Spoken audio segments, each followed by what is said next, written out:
So, hello, good evening. So, this is the fourth in our webinar series about disabled women who are making a difference in their community, wonderful advocates.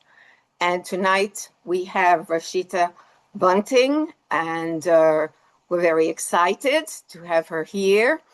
Now, I'm going to start by introducing you, Rasheta, and I have to be careful because, as I put over here, uh, that Rasheta is so accomplished that it might take me the whole hour to name all her credentials and advocacy work. But let me start by and try to give you a good background. Bunting is as she wrote, is a blind single parent of two who resides in Brooklyn, New York. Oh, I'm so sorry. I have to backtrack. I am an older woman with a gray fedora hat, very short hair underneath, and I'm wearing a red sweater. And I have a necklace of it's a silver hand, like the hand that protects. Okay. So anyway, back to Bunting is a blind single parent of two who resides in Brooklyn, New York. She's a special educator, civic engagement organizer, an entrepreneur, and disability advocate. She's a member of Disabled in Action, a coordinator with Downstate Adapt, and is the president of a local chapter with the National Federation of the Blind, and partners with various disability advocacy groups throughout New York. She's also a podcaster where she addresses issues that plague the disabled woman while shining a positive issues that plague the disabled woman. She's also the president and co-founder of One Heart, One Vision Incorporated, a grassroots 501c3. I'm getting to the end. That provides community service and support to blind and low vision women from underserved communities. Rasheta also used to work at the Bronx Independent Living Center, managing community affairs. So I think that I got a lot of it, not all of what you've done or what you do. So, Rasheta, let me ask you, I have heard you say, first of all, that you identify, and proudly so, as a blind woman, but that in fact you do have some sight. Is that right? And if so, could you elaborate on that? Sure. So let me give my visual descript in the interest of accessibility. So I'm a 51-year-old, dark complexion African American woman. I have really long dreadlocks that are in serious need of a retwist right about now. And I'm wearing a pink shirt with pink leaves, from what I was told. And I do want to make a correction. It's funny, when you were reading that bio, I was sitting here thinking, how old is that? Because a lot of things have changed. I'm also the vice president of the National Federation of the Blind of New York State. But I still have my local chapter, the NFB Vanguard chapter, um, and that I'm the president over in the boroughs also.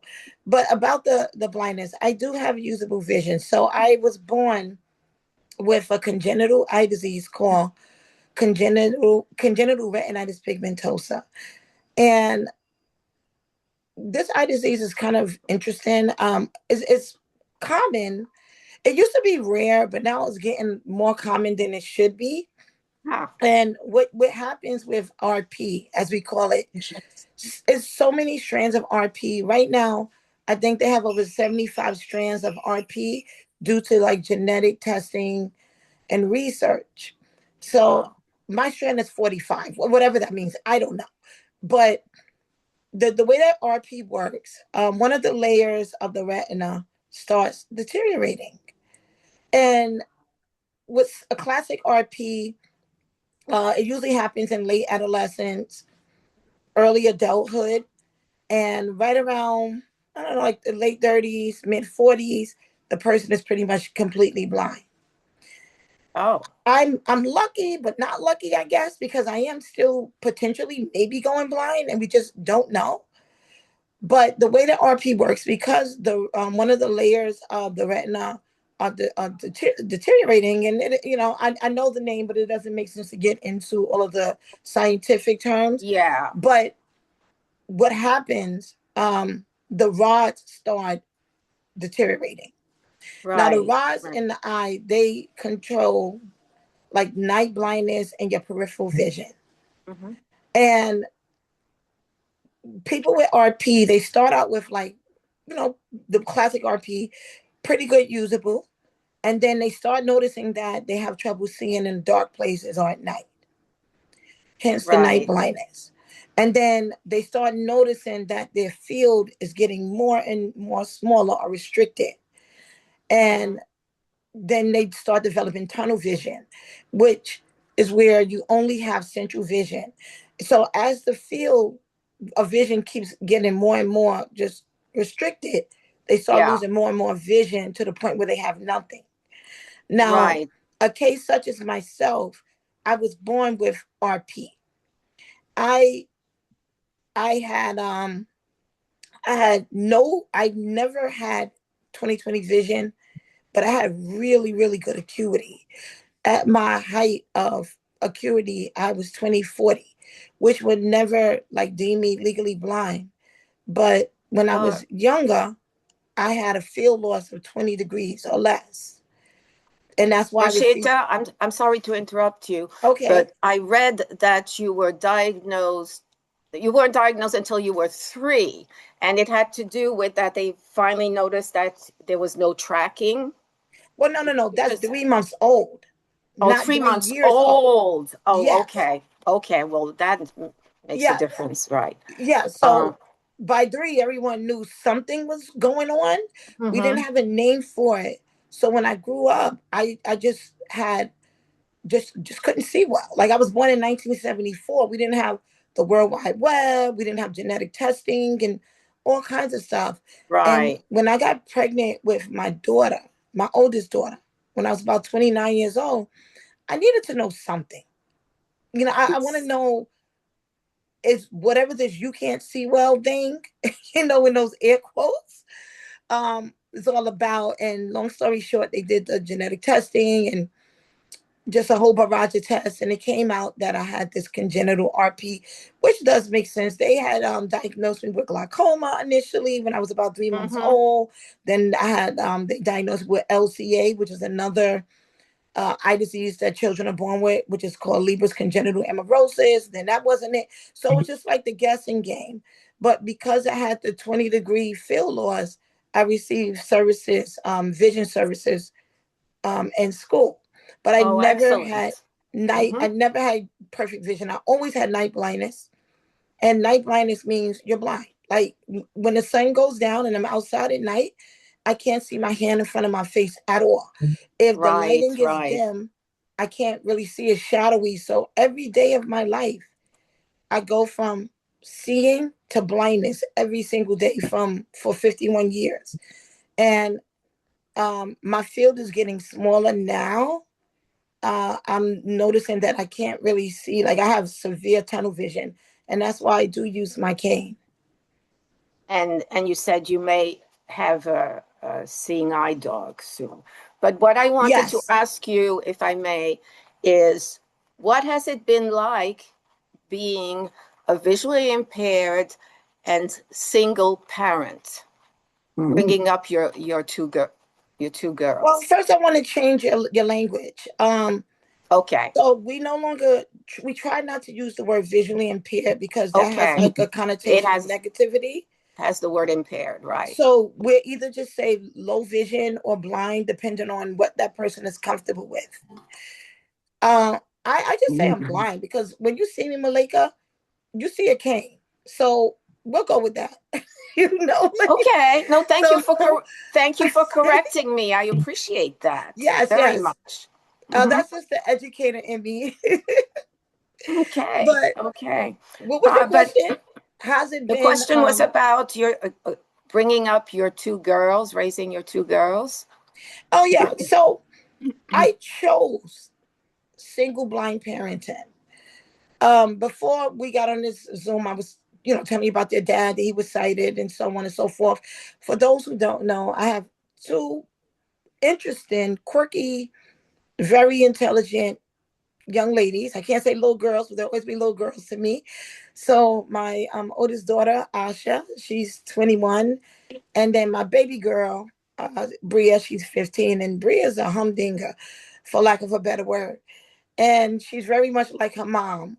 And the reason I say I chose single blind parenting, their dad, we were together for years. He just didn't have what it took to be the parent that I needed him to be. Like, he was an alcoholic. Oh, And I could have just stayed there and, played what I call like the ostrich syndrome, like have my head in the sand. But I will tell everyone, the person that you see before you today, I owe everything to him, because I was leaning on him a lot because of his sight. We had a car and apartments and just living the sighted life.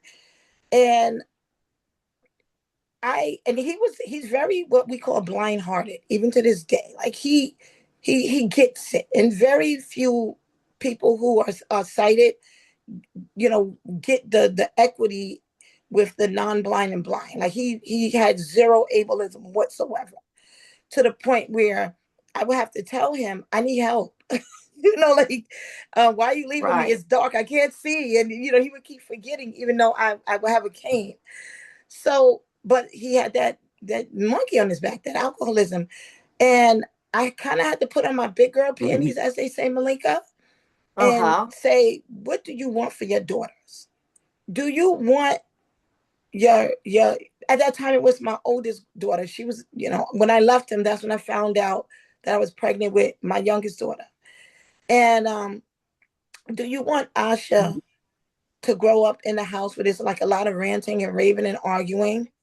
Or do you want her to see that you're a strong, sister?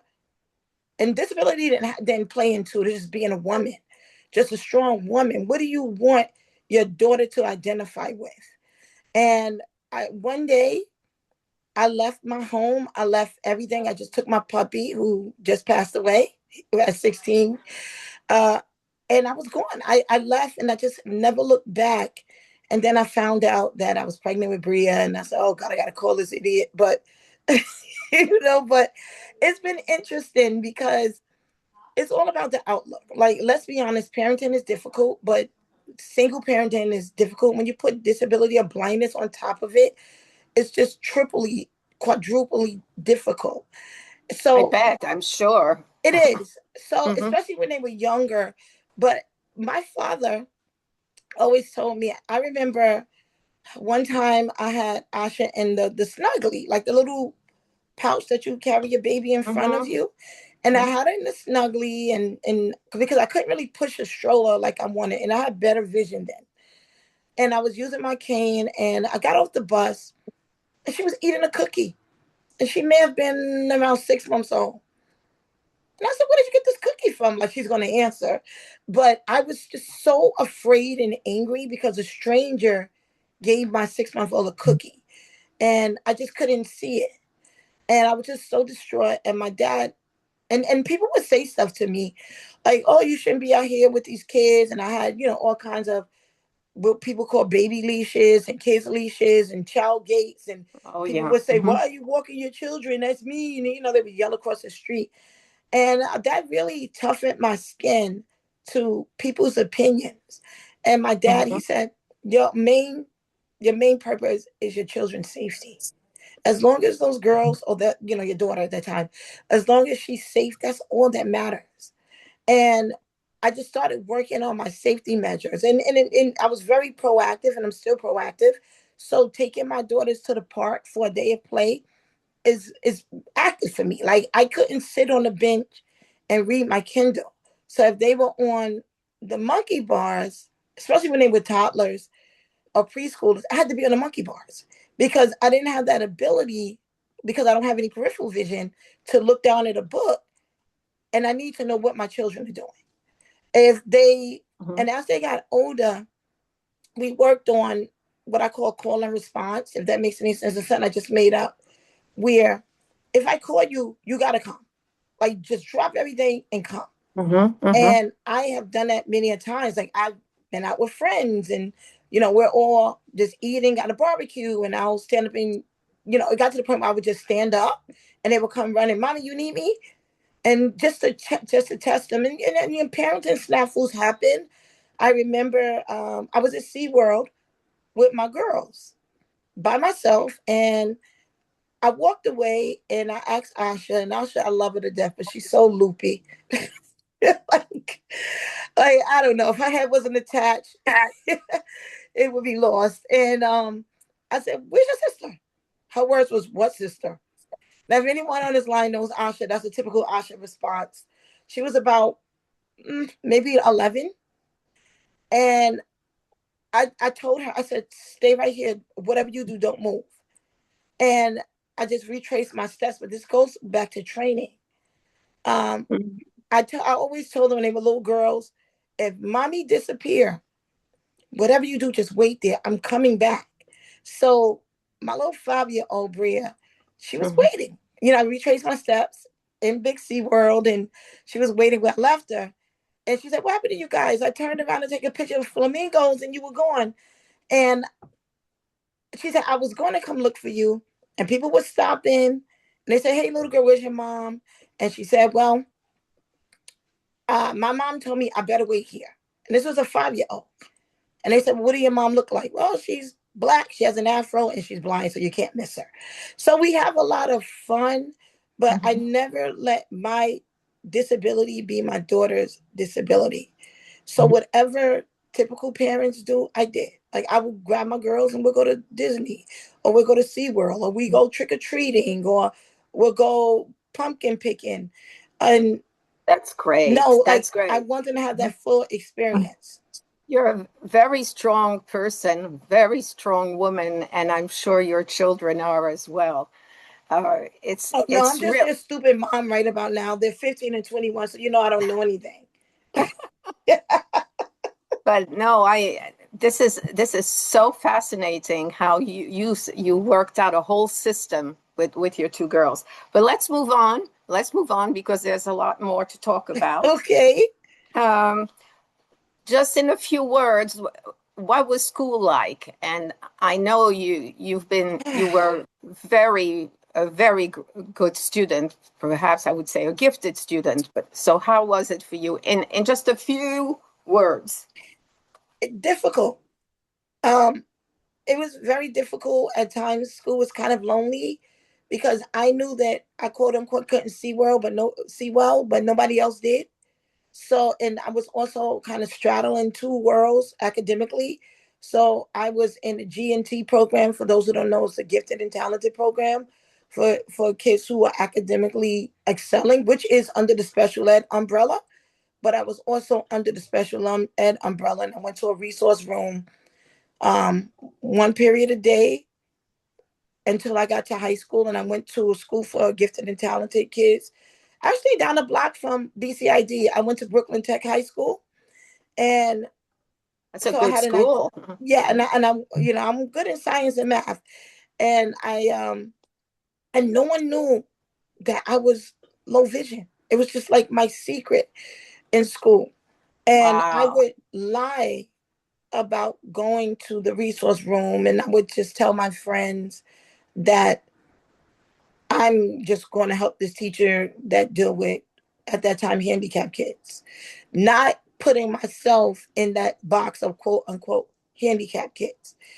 And so it was lonely. Like I was really, really extremely shy because I love to talk. So I would keep it all bottled up until I got home.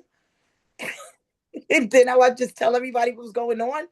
But I talk uneditedly. So I was kind of nervous about talking in school a lot because I didn't want it to slip out that I can't see well.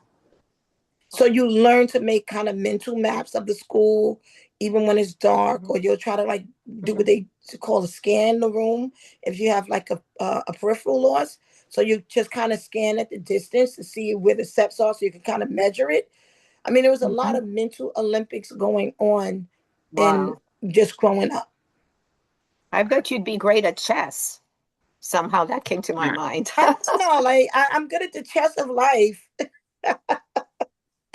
I will admit Oh, that one. let me ask you some other things. So you founded One Heart, One Vision, and can you tell us a little bit about that? And Well, I, yeah. by the way, don't you have a motto, something like, I probably don't have it right, but just because I'm blind doesn't mean I don't have a vision. Is that Well, no. So the motto is yeah, just because you're blind doesn't mean you can't have vision. right. Now, I just needed, the universe. I always say nothing in the universe happens by accident. I'm very spiritual. And I just needed the right people to come into my life to make this happen. So, one heart, one vision was my vision. Like that was something that I always, before this call, we spoke about callings. I knew that this was my calling. And I remember speaking to my daughter's father and just saying, listen, I helped him get his business off the ground. And I said, listen, I got to get my nonprofit off the ground for women. I knew I had to do something with women. And this was well over 20 years ago. And he teased me because he was a jerk at times. And thankfully, the right women came into my life. Jovan Campbell, who's on this call now, and Tiffany Agard, who's no longer with us. She just passed away. She just succumbed to the issues surrounding COVID. And, this was really a pandemic project in a sense. Oh. Mm-hmm. And we were all on the phone talking, because what else are we going to do during quarantine, right? And we were all on the phone, and somehow this idea came up, and they said, yeah, let's make this happen. And just, God works in mysterious ways. The money came and we made it happen. Now, the funny thing is, we got our 501c3 in 2021, and Tiffany died in 2021, right at the same time. Oh. And as a matter of fact, I tell this story. I absolutely hate the name One Heart, One Vision. I don't know. It sounds stupid and bubblegumish, but as an activist, I wanted something strong, right? But I remember Jovan, myself, and Tiffany. She was on the phone in ICU at that time. Mm. And we had some issues with the original name. And they, we haggled back and forth. And, how many are you going to fight a person on their deathbed? So, kind of like let it go a little. And Javon liked it. And I kind of halfway liked it ish. But I think Mm-hmm. it works now. And then Tiffany passed away. So Javon and myself, we Oh. were debating, should we continue? Should we not continue? What do we do? And that's been a lot of the lag with One Heart, One Vision initially, because we were in our bereavement phase also. And we just decided, Tiffany wanted this and we all wanted this. And we will do the life work here, and Tiffany will do the celestial work there. And Mm. thankfully, like One Heart, One Vision has been flourishing, and we will continue to flourish, God willing. What does it, what do you do We in do a terms of lot. that? So we do provide all kinds of services to women, um, especially women and people who are new to blindness from like marginalized communities, because a lot of times you go into these disability based agencies and nonprofits, and the people that's running it, the people that's on the board, they don't look like us. They don't come from our communities a lot of time. They don't walk our walk, but they try to talk our talk. And this organization is owned and operated and fully facilitated by blind women who live in underserved communities. And we provide empowerment groups because it's all about the language. So we That's have our fantastic, yes. Rasheta. We have our parents and our moms network. We have our we I do a lot of disability justice and activism on behalf of just the blind women and blind people all throughout New York City. We have our New to Blindness group. We have, oh my God, we have our all accessible book club. That's fantastic. We have, I'm just doing this. We had our Girl Scouts for All, and we had some issues, speaking of accessibility, with Girl Scouts, and I just, Troop 734, 3411, I think that's her troop name, if I can't remember.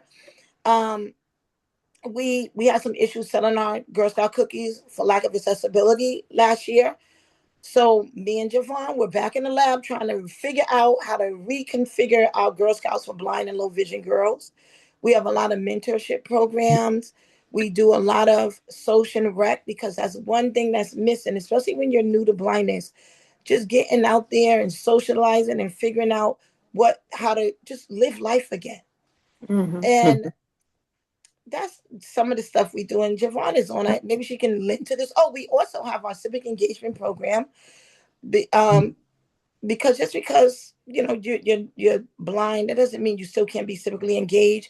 So we created our We Vote for Us program. We partner with a lot of disability-based organizations, fostering voter education, and as women engaging in voter outreach, teaching and education. And that's great. You're covering so much. And but what about the podcasting? What about our podcast? Yeah, what is I have a feeling you really like that. I do. So the podcast is interesting. So in what way? Here we go again with another pandemic project. I always look at these as, a lot of things happened which were negative during the pandemic, but a lot of good things happened for me and Jovan during the pandemic. So again, we were on the phone with me, Joe, and Tiffany. We're talking about everybody's doing a podcast. We should try it. And I listened to some of our first podcasts, and they were just so horrible. But over the years, we learned, and when Tiffany passed, we changed the name of our podcast because this is all about marketing and branding. And we decided we should call it the One Heart, One Vision Women Empowerment Podcast. But again, the interesting part about the OHOV podcast, it is run by blind women, but blindness is not the focal point. Womanhood is the focal point. And because it's the Women Empowerment Podcast, we want people to see that we're more than just our labels. So this is not the podcast where you're going to get up there and talk about assistive technology and this is how a blind person ... Now you may hear our AT because we are blind women and we don't hide it, but it's interwoven in who we are. It's not like the focal point. So if we're talking about men, everybody know that I'm with R. Dot. If you listen to the podcast, and R. Dot is blind, and we have all kinds of just interesting antics that we talk about in Boogie. Stephanie's also our co-partner. I don't know if she's on today, but Boogie's on the podcast too. She's from Harlem, and she's married, and her husband is sighted, and Joe's back in the dating scene. She's newly out of a relationship with a sighted man, and now she's involved with a blind man. So there's just all kinds of facets that we want to display. Like there is life after blindness, and there's also fun after blindness. So we will talk about current events. We might do some trash talk about just hot topics, depending like pop culture, and we'll put our spin on it.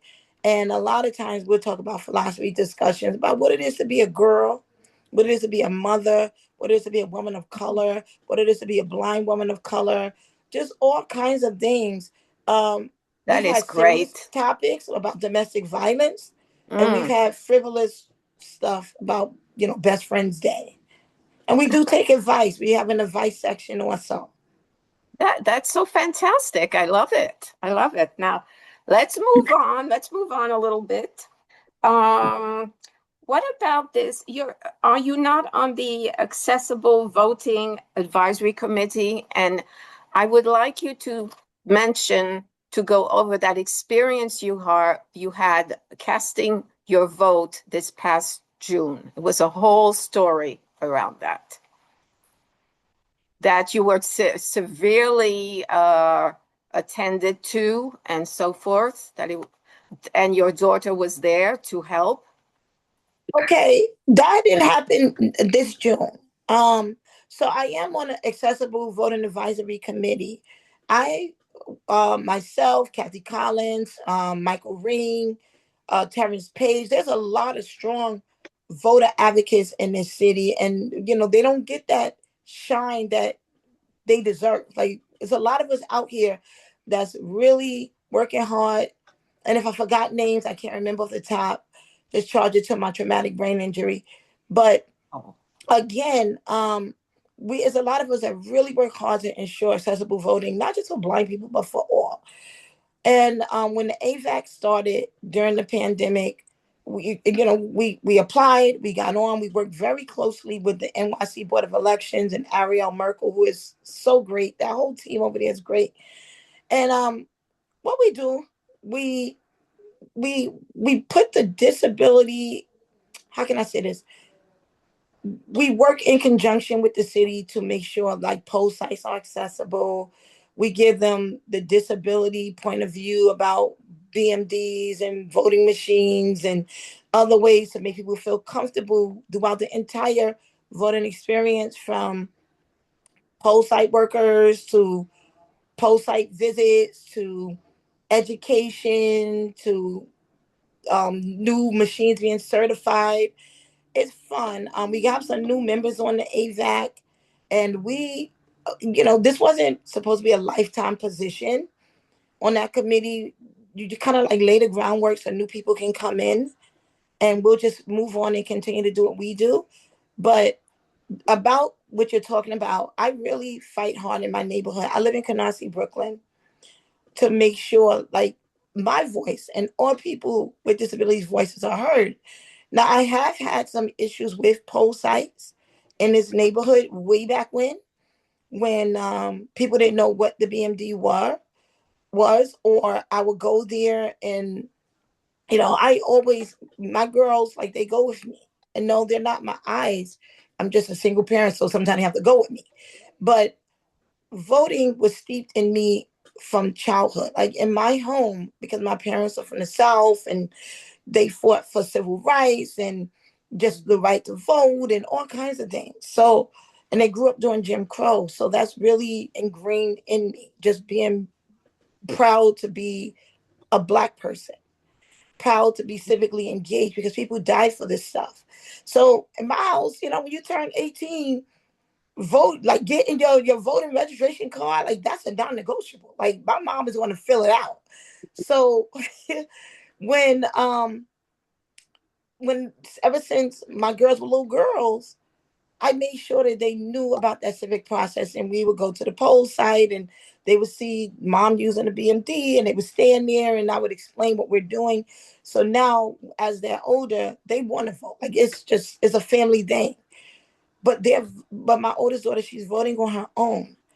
And once I went to this poll site and they were trying to force her to vote for me, because I don't know. I think that they didn't know what that BMD was. Now she was 16 years old. And I just gave them a nice, because everything to me is a teachable moment as a former educator.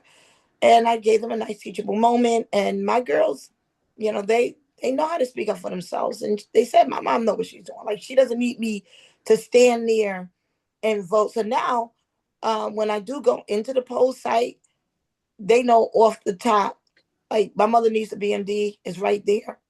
To look to make sure that that BMD is in the right facing the right location. But no, Mhm. it just takes a lot of work. And again, I know Mhm. that it's frustrating for us as people with obvious disabilities to go into these public spaces, but we just got to keeping on and showing up.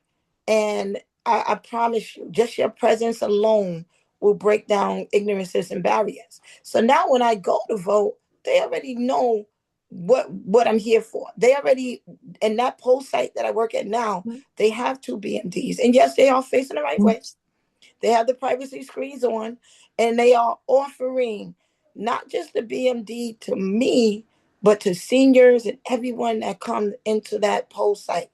And if they want to use it, they use it. If they don't, they don't. That's excellent. That's wonderful, really. Uh, what did I want to tell you? Also are involved in website accessible.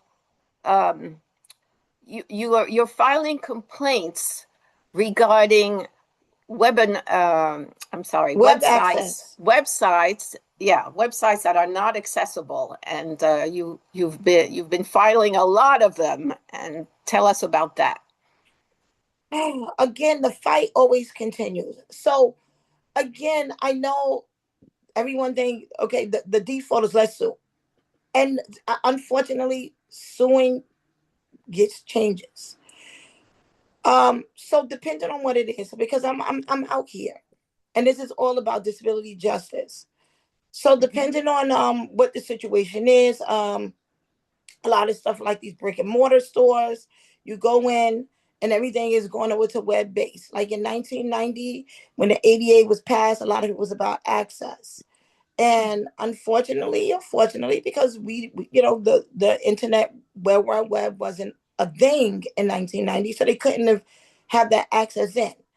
And now that we do have this whole internet base, app base, everything is e-based, a lot of times the accessibility is not put in from the onset. And it has to be retrofitted later. But the problem comes when we reach out to these vendors or these app developers, and like Girl Scouts, like that's the one that jumps into my mind, or the New York State Board of Elections during the pandemic when they didn't have the full accessibility for absentee voting. Like it's just so many, as I'm speaking, it's just rushing into my head. The city of New York and a lot of the employment sites or the vaccine COVID sites, like the things are not accessible. When you reach out and you Mhm. say, hey, like this needs to be fixed, and then they might mediocrely fix it or say yes, and you go back and it's not. And after several steps of just back and forth, back and forth, back and forth, then that's when the litigation begins. But unfortunately, after the litigation begins, then, oh, yeah, we got to fix this. If these Mhm. developers take us, meaning the blind community, the disability community, serious, because it's not just access. A lot of times with just the blindness and screen reader and magnification, a lot of times is access with like the closed captioning on some of these websites. People with sensory disabilities, they're really left behind when it comes to internet access. I even Mhm. go up to Washington and speak to the Capitol about this web access bill. That hopefully we have a lot of sponsors on this bill right now, and I'm going back in January. So hopefully in time we do get this web access bill passed. Excellent. Excellent. Um, I wanted to, yes, okay. So Joe mentioned to me to ask you if you would tell the story, this story about falling into the train tracks. How did that happen? Tell us. I'm going to tell you And you how it came out happened. alive. You came out alive. Just the grace of God. Just the grace of God. So I'm going to tell you how this happened. And this happened because of faking it till you make it. Now, that's a term that I like to throw around when a person does have some usable. And they may use the cane every now and then.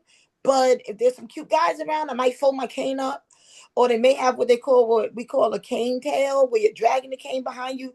But whatever it is, you're not using your mobility device the right way. So I actually remembered the outfit I had on. I had on a micro mini dress, thinking I was cute with it. I'm in my early 20s, and something at that time happened with my boyfriend. And I was working for the Social Security Administration at that time. I should have stayed at the job, but this is what being young and dumb is about. So I left the job to go speak to this guy because he had gotten arrested. Oh, Rasheta has a lot of stories I can tell you. But anyway, I you see know, that. and I had on this mini dress and I wanted to go to the Brooklyn House of Detention and see what was going on and yada yada yada. Now I had taken the Long Island Railroad with a sighted friend of mine leaving Jamaica all the time.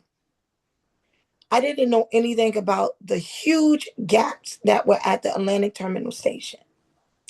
At that time, I wasn't identifying as a disabled person. I wasn't identifying as a blind person. I'm in my early 20s. Um, it's pretty much like I just can't see well. And I didn't know that my friend was stepping over these gaps. She didn't tell me. I don't have peripheral vision. I get on the railroad without her, get to Atlantic Station, and instead of stepping over the gap, which I should have done, I stepped my cane. So the way it works when you step off of a train or something, you put your cane out. Your foot is supposed to tap the cane because your cane is supposed to be on that platform. I didn't know that because I wasn't actually using my cane like I was supposed to. So I put the cane out and it hit the platform, but I stepped, like I fell into the gap. And the gap was really deep. Like I'm literally Wow. like under the train and I'm almost 5 feet 5. And I'm looking up into the train. And I'm looking up like this, like I'm holding my head up, like this is bad. you know, and It's only bad. yeah, and only the top of my head is sticking out. Like I can kind of see sort of on the platform, but the Atlantic Terminal Station is dark, so I can't really see anything. All I can see is that I'm under the train, and I'm kind of like holding on because I don't know. Like I got one arm inside the train and one arm kind of on the platform because I hit my left arm on the platform, but I'm holding my knees up because I'm afraid. I'm thinking that maybe the third rail is there. I just don't know. Like I couldn't see. And something, now this is gonna sound crazy to everybody, but I swear on my children, this is a true story. A voice as clear as day in my head says, stand up, put your legs down. And I stood up, and that's when I realized that Houston, we have a problem. Like only the tip of your head is sticking out. Oh my God. But I saw, like I'm getting like chills thinking about it. Thanks, Joe. I saw I saw a pair of sneakers standing there. And I don't like, I'll be honest, audience, I just say it had to have been an angel that showed up.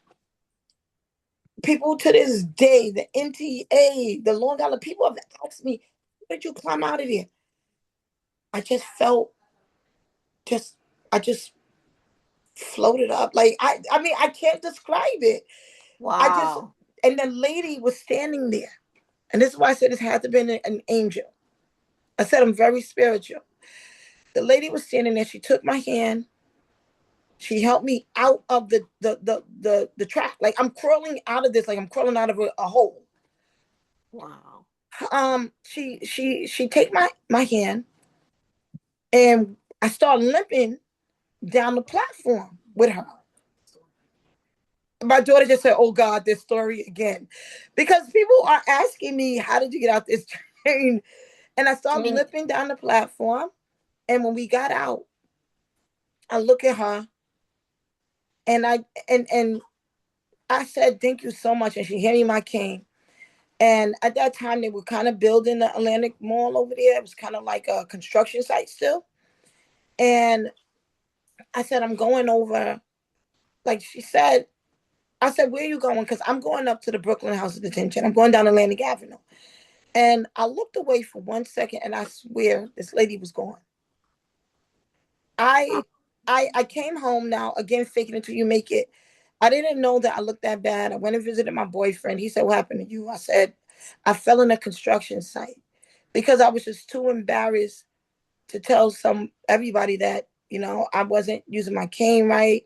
I didn't know what they would say. I just didn't know. And But I you got hurt, didn't you get hurt? did I get hurt? I got Yes. broken up. I was really injured. I came home, lied to my family, said I was in a construction site. The next day, I realized when I went back to work, my finger was broken, my elbow was broken, I had torn Oh ligaments my in my God. knee, my shoulder Oh, was sprained, oh a Lord. whole bunch of X-rays. I kept the cast on all summer because that happened around Memorial Day. I went back to work September 10th, 2001. Needless to say, September 11th, that wasn't a good day for me either. And Oh, I was really, really, really hurt up. But more than hurt, to this day, I still have PTSD. I have not taken a Long Island Railroad but one time mm, mm, mm. since 2001. And I Hmm. was with my daughters and my boyfriend, and I was in pure panic mode. I still have PTSD about falling in the track, but I don't let my fears control me. Right. I will just talk myself out of it. I will have anxiety because, and that Long Island Railroad station, I go through Atlantic a lot, and it's so funny. Especially when I'm going into the uptown too, I will avert my eyes. Like I can't look Mm. in that direction Hmm. Hmm. because I could have died. But You I certainly really got could hurt have. up. Huh? Mm-mm. You certainly could have. Oh my It's the God. grace of God. I'm telling you. Wow. Wow. That is an But amazing it taught story. me, chick, you better start using your cane. Right. And I I would became think an that'd be at the amazing top cane of your user. list. Oh my God. Thank you for telling us that story. Oh my God. You kind of relive it a bit. Um, well, I don't know what time it is in terms of questions. Lisa? Yes, it's 6:18, so we definitely have time for questions if folks have questions.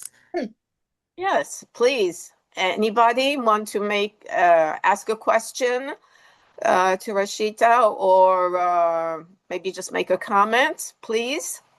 This is Yeah, Marilyn. definitely a comment. This is Sandrina Kingston from BCID. Hi, Rasheta. Sandrina. This was certainly an interesting discussion, and you brought back some memories because Tiffany. Oh, I was yes. so sad when Tiffany died. Tiffany used to come to BCID. Yes, I saw someone else on the Zoom here that I knew. I think she's off now, Nadrika. I haven't spoken with Nadrika for a while. Yes, but definitely this I enjoy this dialogue and great Well, information I'll let you know that shared. Nadriga is doing well. She is in her master's program. Um, and she is one of not just One Heart One Vision's biggest supporters, but definitely Rashida's biggest supporter. I met her um, when we were working at Bill's. I Mm, started in August and she started in September, and we've been friends ever since. Okay, great, wonderful. great. Yeah, she did an internship at BCID and Well, she's running departments here at Bill's. and we Mm. and we did a lot of stuff, together and so forth way back when. So great. But I am enjoying this. And I think you have a lot of, Melinka, I think there Yes. was something in the chat from someone who had to leave. Oh, Yes, but before Uh, we do that, both okay. Kathy Collins and Marilyn have their hands up. Okay. okay. Thank you. So who goes first? How about Kathy? I saw her hand go up first. Okay. Okay, Kathy. I have just a really quick question because I wanted to make sure I get this right. Next to visually impaired, we're okay with low vision or blind, or could we also say a person with a visual disability? Is that okay? So here's the thing. I would Just just err on the side of caution okay. for people. People write their own ticket. There are some people in the blind community that still want to be referred to as visually impaired. We Mm. are trying to kind of erase that out of the blindness lexicon. Mm-hmm. But most people err on the low vision or just straight blind. Okay, so like if I say, if in a comments to an agency, I would put New Yorkers with low vision and who are blind. Or Is that so you want to write a comment to an agency, you'll say New Yorkers who are blind or low vision, okay? New Yorkers. or So, blind slash low vision, or blind or low vision. Thank you okay. for that. No, thank you. I Mm-hmm. appreciate that because Mm-hmm. yeah, I want to get it right. All right, thank you. And it was a great presentation. Marilyn, you want to go next? Thank you. Rasheta, you brought up Do you want anything? Huh? Claudette? Jessica, you're off mute. Rasheta, you brought up some stories that really brought up some things because you and I are very similar. I also had a problem with the Long Island Railroad, but it was out here where I live, and it was the Babylon line where my foot fell in between the car and the platform. Remember I had you a guide told me dog. that. So the dog is on the platform. My foot is between the car and the platform, and the other foot is still on the train. Oh. So, and then we had the Amityville Horror where I almost got killed with my guide dog, and one of my coworkers had videoed it. And for those of you who don't know me, I work for Silo. It's an independent living center here in Suffolk.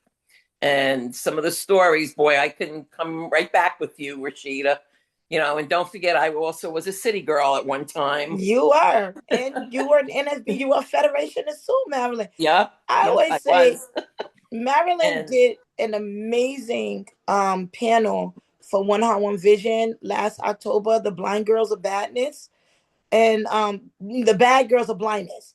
And I said, I want to be Maryland.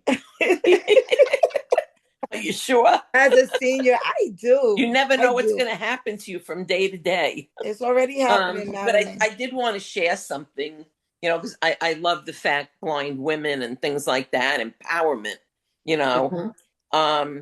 Right now, because I'm also involved with the blind veterans, Yes. and I do White Cane Day at the VA hospital in Northport out here.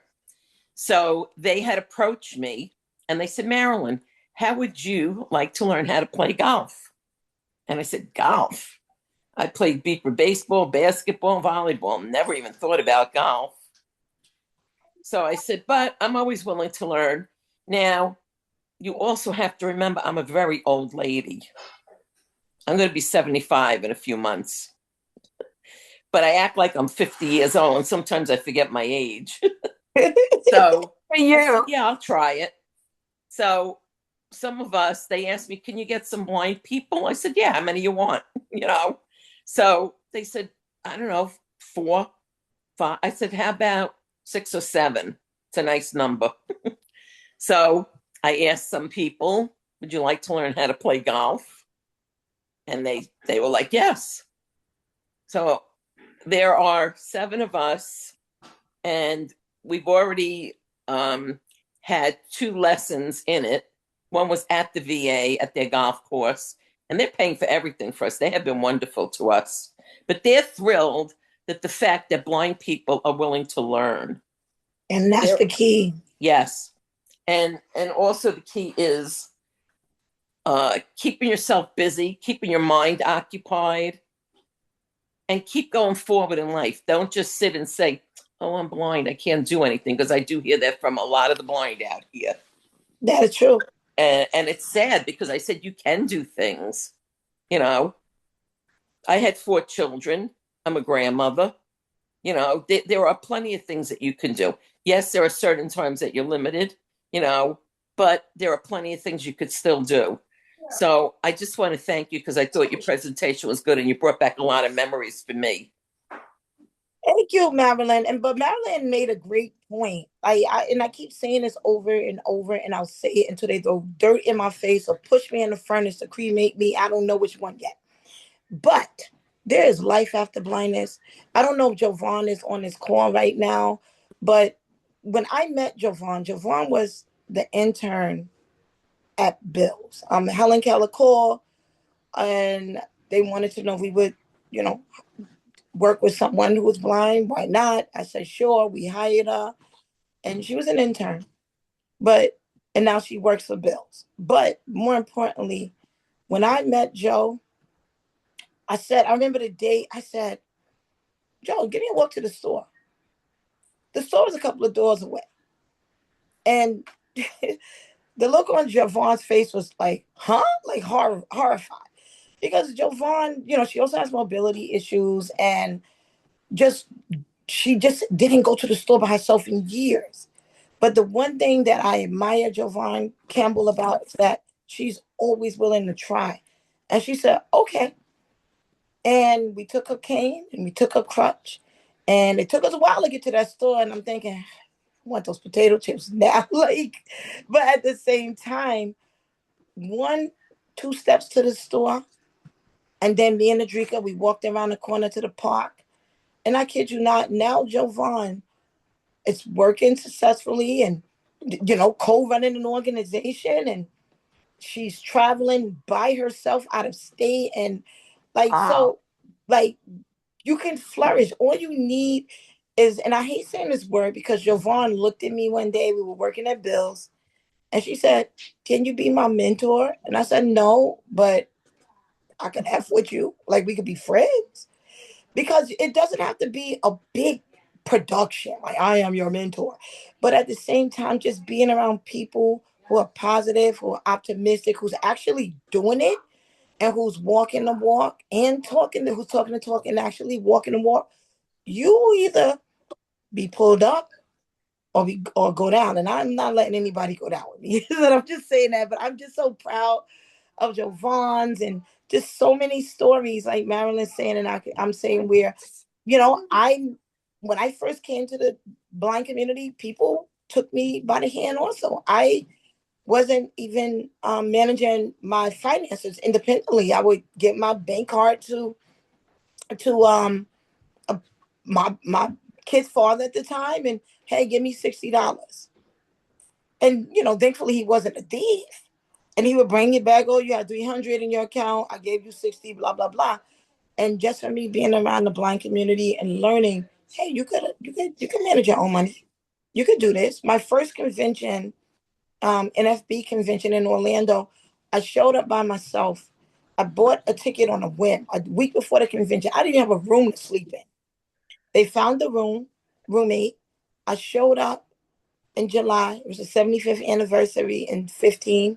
I saw all of these blind people who were parents and working and educators. Like, I left education and started working in Bills because my vision got worse. I didn't know that you could be a totally blind teacher outside of Annie Sullivan, and I think she had usable vision. And I see all of these professionals and people out here by themselves, people with their children. I kid you not, 3 weeks later, I showed up by myself with my daughters and my niece, and we did a family vacation to Disney World independently. And So it's great. it just being in community with people, it will definitely change lives. Absolutely. Absolutely. I totally agree with you. Anybody else? I think we're nearing the end of our webinar. I just wanted to read the comment in that Robert left before he left. Okay. He wrote, Okay. I have to get ready for a game later, so I need to leave, but talk a little on blind etiquette. I use visually impaired, but I wonder what you think of this. Anyway, have a beautiful Christmas. Good night. Robert is a work in progress. That's all I'm going to say. All right, so Robert is on the board of Disabled in Action. I'm on the board of Disabled in Action. And I do tease Robert a lot. I love Robert. He's funny, but I do tease him a lot about just his blind no-nos. And if Robert wanted me to work on blind etiquette in an hour, that's not going to happen dealing with Robert. That's a work in progress. It's a continual struggle, but he's getting it. You know, and we all have to understand as people with disabilities, a lot of these little ableistic aggression sayings, they're not done maliciously. It's just done from not knowing. Like if we weren't in these spaces where we're working for ILCs in the disability community, how many people, I mean, I'm talking to the having a non-disabled. little technical difficulty here. Oh, how many friends do people really have that's blind or disabled if you weren't working here? So you got to look at it like that. And even if you are a wheelchair user, how often do you encounter a blind person if you're not in these spaces? So we all gotta, and it's the educator in me, you know, each one teach one. Absolutely. I think we are at the end of our hour, and I don't want to go over because I really appreciate having the skilled support of our ASL Of interpreters. course. So thank you to Oh, both Liz and yes. Andrea. I would like to also thank them very much. Thank you so much for all that you do for us. And thank you to everyone for joining us, for coming, for listening to Rasheta. And thank you so much, Rasheta, for everything you've shared with us. It's really been an eye opener. I know, no pun intended, right?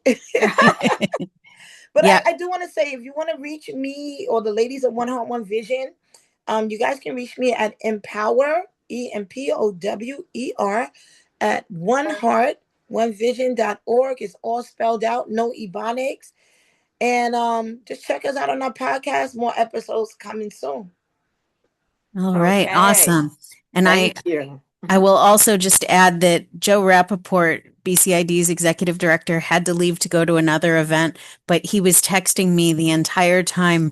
Wow, this is so cool. Wow, I just want to I want to save this quote. So I know Joe has a lot of stuff he wants to talk to you about in the I just future love too, Joe. Rasheta. I know, and it's a mutual thing for sure. Lisa, I want to thank you for everything you've done here to make Oh, this a success. my pleasure. This has been so much fun. And if you've missed, there have been 4 sessions. This is the fourth of 4. They all are equally really interesting because we've talked to Milenka has done great interviews with 4 really interesting people, all women. And if anybody is interested, we'll definitely send out, recordings. So even though you won't be able to ask questions, you'll get to hear what everybody said and the questions that were asked of them as well. Thank you, everybody. So thank you so much, Rasheta. You really put a good cap on it all and made it so much fun. All Thank right. you again. Thank you again, everyone. Good night, Okay. Good night. all.